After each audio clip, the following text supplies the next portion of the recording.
Hey everyone, welcome back to another video with trucks, cars, and your host Coffee.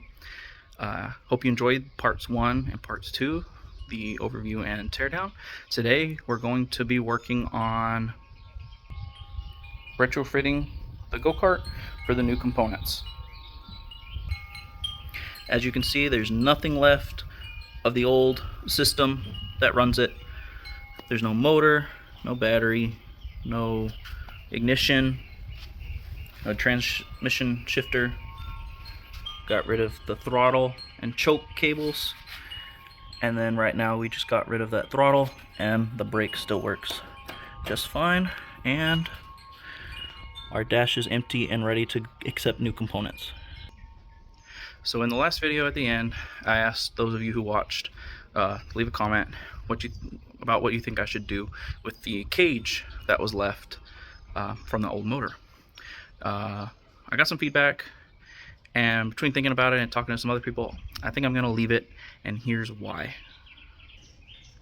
As you can see here, these brackets have large slots, and this here moves up and down. That was for chain adjustment as needed. However, over the years I didn't drive this that much, the chain didn't stretch or anything, so it wasn't something I really needed to do. But I really want to run this thing through now, having the electric motor and whatnot, because it's going to be a lot easier to ride. So what I'm thinking is I want to reuse this. Now I don't think I'm going to reuse these brackets because the motor sits that low. I'm not sure I'm going to have much to do with, but I have an idea where I want to put a sheet of metal here and some round stock to run a bolt through, kind of like how the old motor was, because it pivoted off, the motor pivoted off this, and that's kind of what I want to do. And I'm going to use this here. This is like 1.5 to 2 inches of play up and down to slowly, tension the motor and chain as it wears out. Obviously I'll start at the lower end, and then over the years I'll pull it up and then get a new chain as needed. But that's my plan right now. And then my second plan coming in the mail today is the battery box. I'm gonna get some scrap metal I'll run 1 or 2 pieces across here to screw that battery box down. And then I really don't want to modify this just because I don't feel like cutting extra stuff, but if I need to, maybe I'll cut these tabs off or something, since I want to put that junction terminal box there. And then I don't really need to do anything here for the motor controller. So yeah, honestly, this right here with the motor, electric motor, is going to be the most complicated part of this, I think. So let's go check our stock of metal and see what we can do.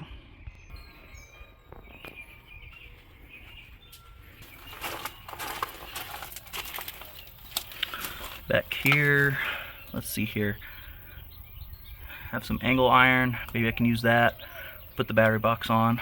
I have some square inch and a half tube here I could do something with.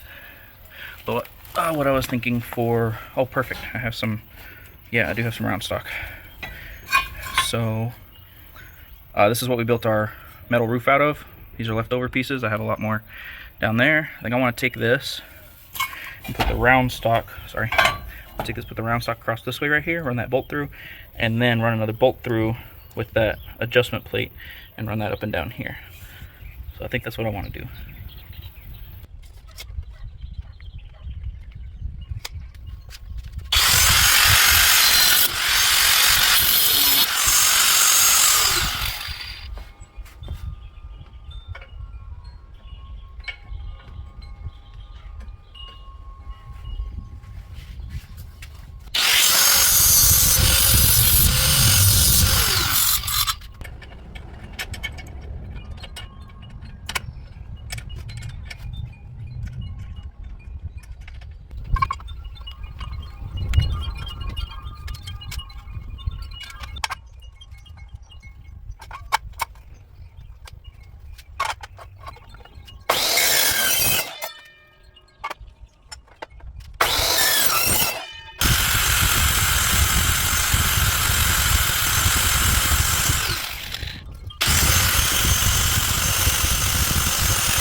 It's not bad.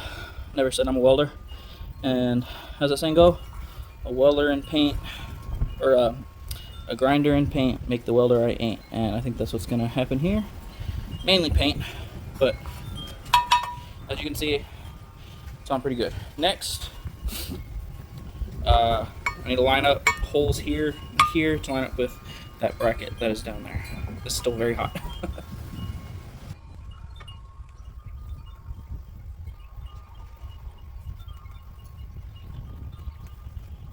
On this.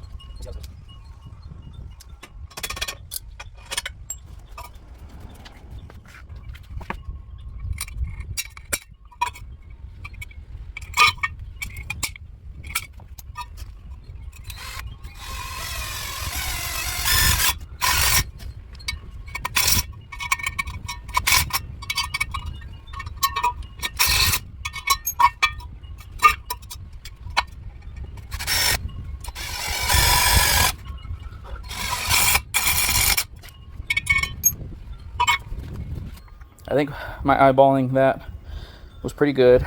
I think what y'all can see now, what I'm trying to achieve.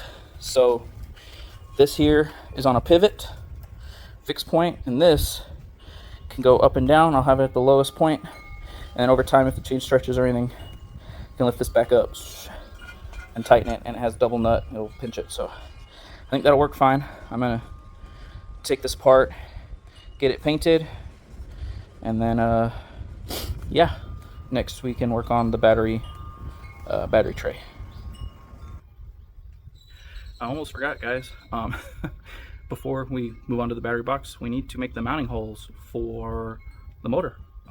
But first, I wanted to show you in action how this works. So right here is the piece we welded on, and here we drilled the holes. So as you can see, over time, this is as loose as it can do, this is as tight as it can do. So there's probably about an inch of play there. So over time, if the chain loosens or anything, or if I feel like I need to have some movement, I have all this play here to move the motor.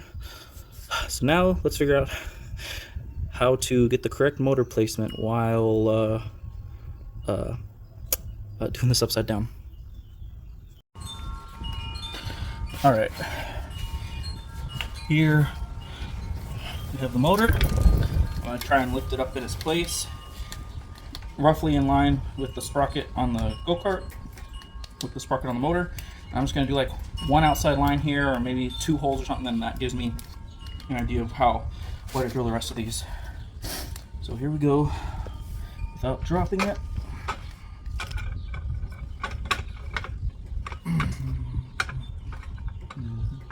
Mind you, this thing is about 10 pounds, so it's kind of heavy. I should have it farther back. Probably about right, I could do it right there, right at the back end of it. That would give me the most play. Yeah. All right, I think right there. Right, stay there. Oh no. Honestly, I don't need to mark anything. If I do that there, right at the back of this mount, gives me the most play and makes it easy to mount. So I think that's what I'm gonna do.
Alright, lesson learned here.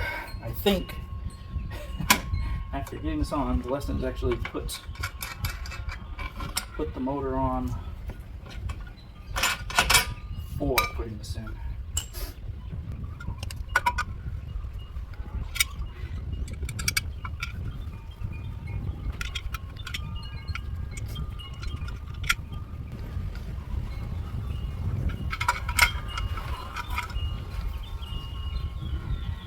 And this is just to make sure like it's lined up okay.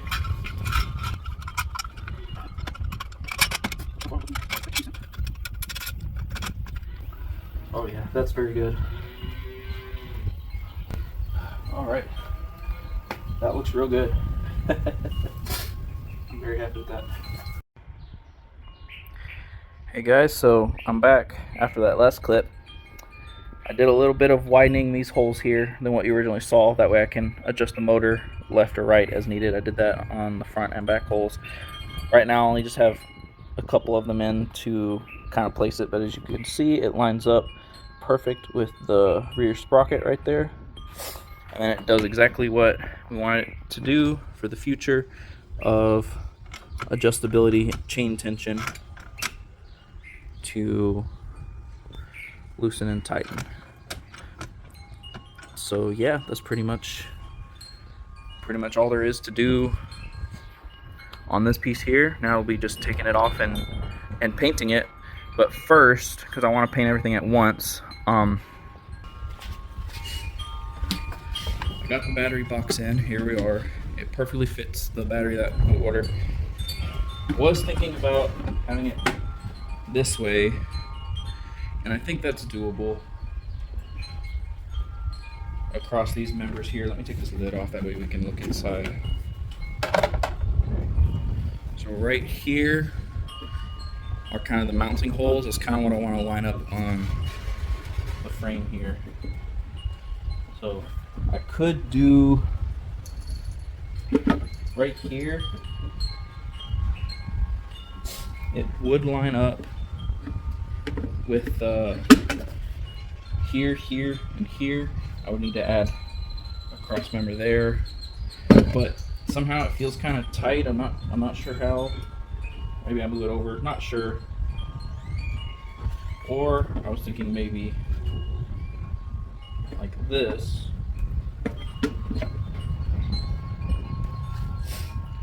I have the back two in place, and here I would need to add a crossbar. Any of these options, it looks like I'm gonna have to weld on something, whether this way or right here.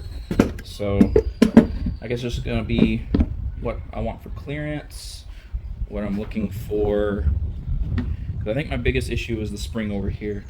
It could come this way and center it a bit more, which now that I'm looking at it, it looks reasonable, so I might put that right there. So doing it here, it lines up there. Can y'all see that? Yeah, there, there, and there. And I can just put one member in across. So looks like that's what we're gonna do.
Alright, I'm back with y'all after about 20 to 30 minutes of grinding and filing.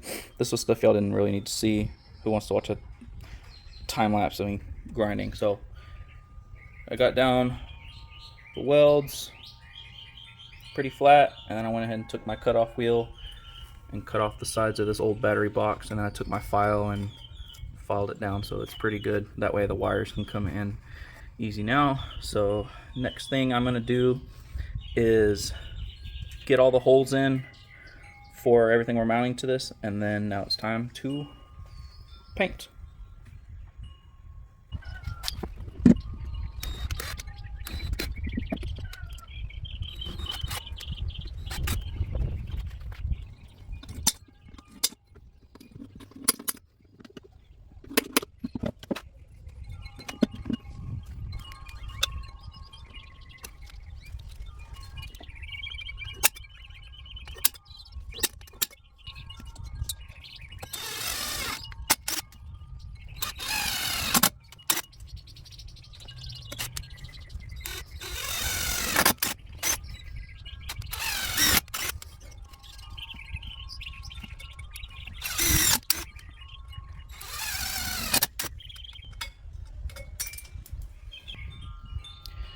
There we go, we got our holes pre-drilled.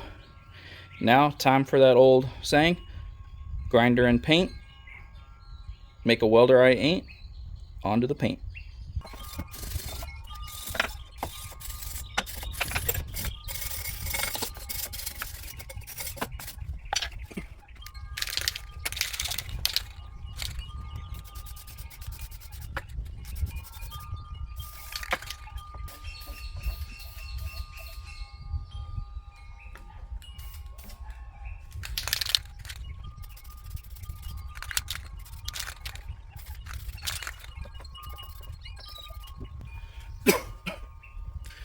Really should be doing this when it's less windy, but it's pretty windy here all the time. I don't have much choice.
Alright guys, there we have it. It's been about an hour now, and we've let all these pieces that we've painted dry. It's a little wet looking there. It's not wet though, it's all the coats that we sprayed on from that piece, but everything looks good. Every surface is nice and coated, should be nice and rust resistant for a little while. So there we have it. There's modifying the go-kart to accept the new components, the motor, battery, terminal box, those kinds of things. You'll have to stay tuned. Check out part 4 if you want to see those parts installed. Yeah, leave you hanging a little bit there. So if you found the video helpful, give it a like, give me a comment. Comment down below if you found it entertaining, educational, helpful, humorous, and yeah, stay tuned for part 4. We'll get those components installed, and then I think we will do a part 5 for electrical, because that stuff's going to take quite a bit. There's quite a bit to do there. So yeah, thanks for watching. Stay tuned for part 4. See you next time with trucks, cars, and your host, Coffee. Bye.